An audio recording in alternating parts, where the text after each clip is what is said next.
औज़ुबिल्लाहिमिनश्शैतानिर्रजीम बिस्मिल्लाहिर्रहमानिर्रहीम। अस्सलामु अलैकुम नाज़रीन, मैं हूँ आपका मेज़बान Mirza Nadeem Baig. Programme views on news with Mirza Nadeem Baig में नाज़रीन मोहतरम, आज 8 मई 2021 है और हफ्ते का रोज़ है। हफ्ते के रोज़ के ख़बरनामे के साथ आपकी खिदमत में हाजिर हूँ। जैसा कि आप जानते हैं कि हमारे ख़बरनामे में स्पेन, यूरोप और दीगर मुल्कों की ख़बरें भी शामिल होती हैं। आज की सबसे पहली ख़बर का ताल्लुक स्पेन से है कि कल 9 मई से स्टेट अलार्म या अस्तादो दे अलार्मा रात 12 बजे ख़त्म हो जाएगा, जिसके बाद रात की आमदोरफ्त पर रात 12 बजे से पाबंदी ख़त्म हो जाएगी। लेकिन यहाँ ये बात याद रखने की है कि स्टेट अलार्म के खात्मे से कबल रात 10 बजे से लेकर 12 बजे तक का अरसा स्टेट अलार्म का अरसा ही रहेगा। लिहाजा इस अरसे में वो तमाम ज़वाबत लागू रहेंगे जो कर्फ्यू के दौरान थे। लिहाजा इन 2 घंटों में एहतियात बरता जाए। स्टेट अलार्म ख़त्म होने के बाद लोग आज़ादाना तौर पर एक शहर से दूसरे शहर में दाखिल होना और इसे छोड़ना उनके लिए मुमकिन होगा। बार्स और रेस्टोरेंट सुबह 7:30 बजे से रात 11 बजे तक नॉन स्टॉप खुल सकेंगे।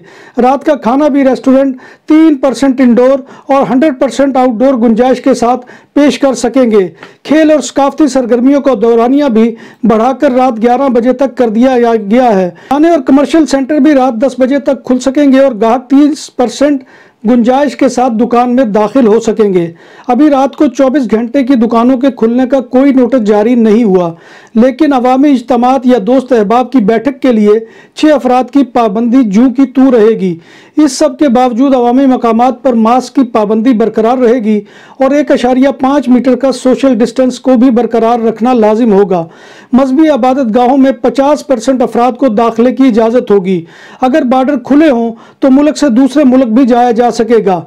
मेट्रो सुबह 5 बजे से पूरा हफ्ता रात 12 बजे तक मुसाफिरों को सर्विस देगी। पीर से तालीमी अदारे भी 100% हाजिरी के साथ खुल जाएंगे। लाइब्रेरियां और गैलरियां भी खुल सकेंगी। डिस्को क्लब्स और रात की सरगर्मियां फिलहाल हफाजती नुक्ता नज़र से 2 माह के लिए बंद रहेंगी। जज़ायर, बालियारस, मायोरका, मेनोरका, अबीसा, फोर्मेंतेरा में 9 मई के बाद भी रात का कर्फ्यू जारी रहेगा, जो कि रात 11 बजे से सुबह 6 बजे तक होगा। स्पेन के बाकी इलाकों से फ़ज़ाई या समुद्री रास्तों से जाने वालों को हस्बे साबिक कोरोना टेस्ट PCR करवाना लाजिम होगा। कर्फ्यू ख़त्म होने की रात मुतवक्को अवामी जश्न के पेश नज़र पुलिस की भारी नफरी को बार्सिलोना की सड़कों पर तैनात कर दिया गया है, जो निगरानी करेगी। स्पेन की टूरिज्म को धचका। हस्पानी टूरिज्म का शोबा पहले ही वबा की वजह से बहरान से दो चार है। इस सूरत हाल में बरतानिया ने स्पेन को सफ़र करने वालों के लिए महफूज ममालिक की फहरिस्त से 3 हफ्तों के लिए निकाल दिया है। अगर कोई बरतानवी शहरी स्पेन का सफ़र करते हैं तो बरतानवी शहरियों को अपने मुल्क वापस आने पर 10 दिन के लिए क्वारंटीन करना पड़ेगा। मैड्रिड रीजन के अस्पतालों में कोरोना से अमवात जुमेरात को 13 हुई थी, जो जुमा को 19 हो गई। दूसरी जानब रीजन में नए इन्फेक्शन 2168 से कम होकर 2074 हो गए हैं और बाज़ाहिर अस्पतालों में दबाव में कमी वाक़ई हुई है। मैड्रिड रीजन के अस्पतालों में जुमेरात को 1913 अफराद दाखिल हुए थे, जो जुमा को कम होकर 1851 रह गए हैं। इस तरह ICU में दाखिल होने वाले मरीजों का स्कोर भी 541 से कम होकर 530 रह गया है। VTC लाइसेंस गाड़ियों के खिलाफ बार्सिलोना के टैक्सी सेक्टर की जंग कतालान दारुल हुकूमत बार्सिलोना में तनाज़ात का बाइस बन चुकी है। टैक्सी सेक्टर के ग्रुप अलीते के 17 मई के एहतजाज के ऐलान के बाद काबीफाई ड्राइवरों में लड़ाई, मारकुटाई, घूरने और धमकाने के वाक़यात में इजाफा हो गया है और एक वीडियो वायरल हुई है जिसमें काबीफाई और टैक्सी ड्राइवर को लड़ते दिखाया गया है।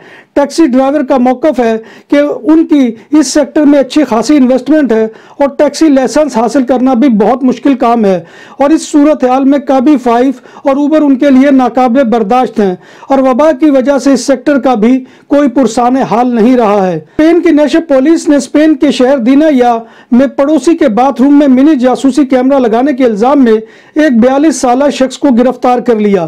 गिरफ्तार शख्स के हमसाये ने इसको घर के बल्ब ठीक करने के लिए कहा और इसकी चाबियां दे दी और उसको घर में बल्ब के साथ कैमरा नस्ब करने का मौका मिल गया।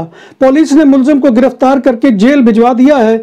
मुलजिम के लैपटॉप से और भी बच्चों की पोर्नोग्राफी पर मबनी वीडियोस मिली हैं। चीन की फौज पीपल्स लिबरेशन आर्मी की तरफ से पाकिस्तानी फौज को कोरोना वैक्सीन मुहैया कर दी गई।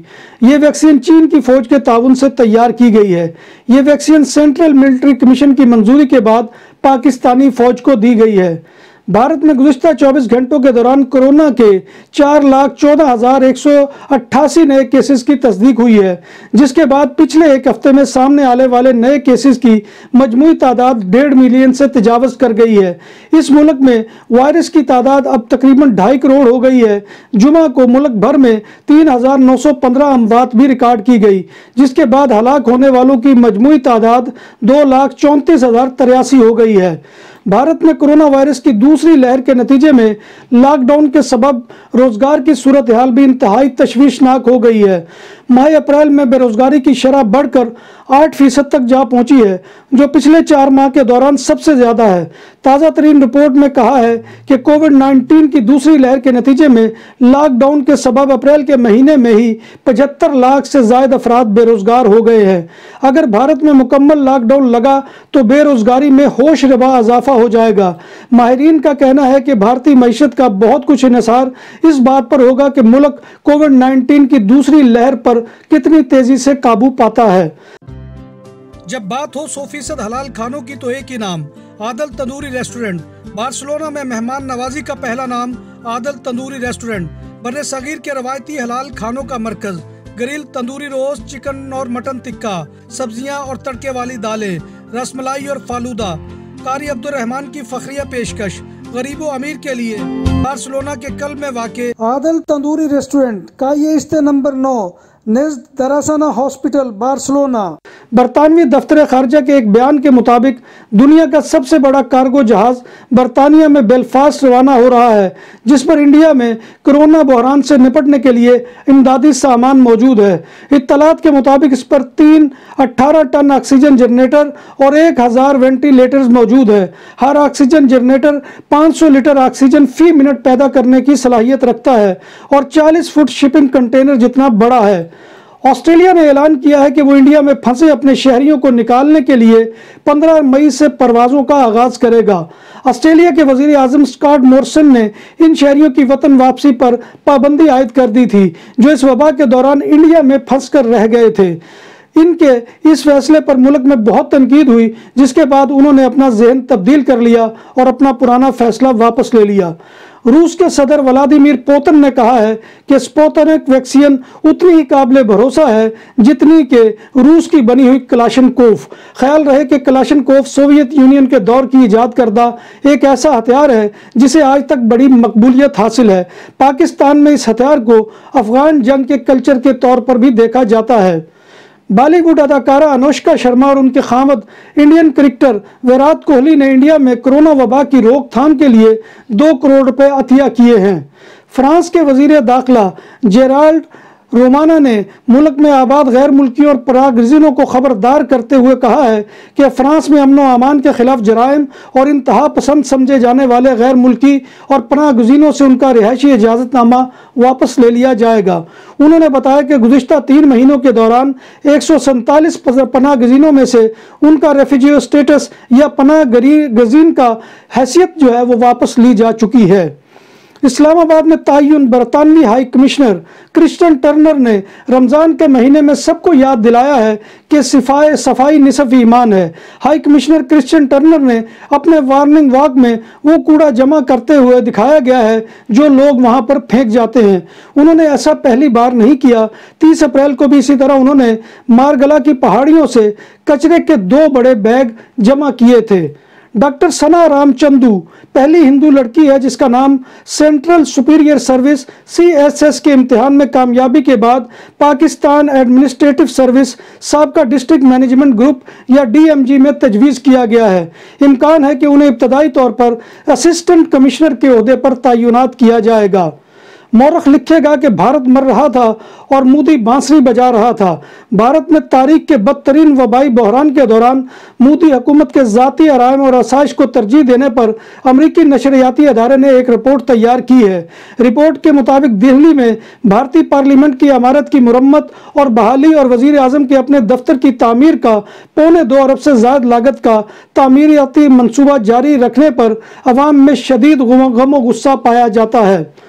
इंतजार की घड़ियां खत्म हुई और 36 साल और 146 दिन की उम्र में पाकिस्तान के फास्ट बॉलर ताबिश खान ने बिल आखिर वो टेस्ट कैप हासिल कर ही ली जिसके लिए उन्होंने डोमेस्टिक क्रिकेट में कई वर्ष मेहनत की है। साल 2003 में फर्स्ट क्लास डेब्यू करने वाले खिलाड़ी को यहां तक पहुंचने में 18 साल लगे, जिसके दौरान उन्होंने फर्स्ट क्लास क्रिकेट में 598 खिलाड़ियों को पवेलियन का रास्ता दिखाया।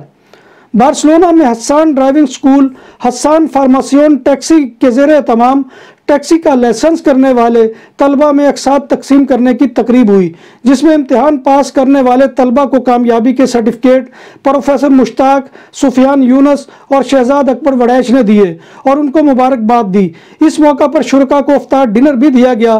पास होने वाले नौजवानों ने प्रोफेसर मुश्ताक की मेहनत और लगन को खसूसी तौर पर सराहा और कहा कि स्कूल का रिजल्ट हमेशा मसाली होता है और इस स्कूल से फारिग होने वाले अक्सर तलबा बाइज्जत रोटी कमा रहे हैं। इस मौका पर प्रोफेसर मुश्ताक ने खिताब करते हुए तलबा को मुबारकबाद दी और उम्मीद जाहिर की कि वो इसी तरह मेहनत और लगन से अपने काम को जारी रखेंगे और दयारे गैर में पाकिस्तान का नाम रोशन करेंगे। नाजरीन मोहतरम, ये था आज का खबरनामा जो मैं आपकी खिदमत में लेकर हाजिर हुआ था। उम्मीद है कि आपको हमारा ये सेगमेंट पसंद आएगा।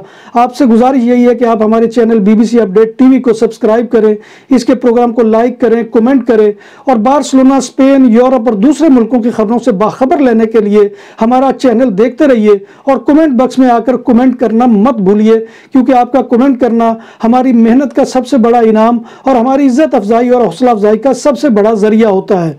अल्लाह तबारक व तआला से दुआ है कि वो हमें ईमान और सेहत की सलामती के साथ जिंदा रखे और रोज़े महशर हजूर नबी कायनात सल्लल्लाहु अलैहि वसल्लम की ज़ियारत और शफात नसीब फरमाए और अल्लाह तबारक व तआला उन तमाम लोगों को महफूज व मामून रखे जो वबा की मर्ज़ का शिकार हो चुके हैं। अल्लाह तबारक व तआला सबको सेहत कामला आजला अता फरमाए और अल्लाह तबारक व तआला पूरी दुनिया से इस वबा का जो है खात्मा करे। आमीन या रब्बल आलमीन। इसी दुआ के साथ अपने मेज़बान मिर्ज़ा नदीम बेग को कल तक इजाज़त दीजिए। कल नई खबरों और नए मौज़ूआत के साथ आपकी खिदमत में दोबारा हाजिरी होगी। तब तक अल्लाह हाफिज़।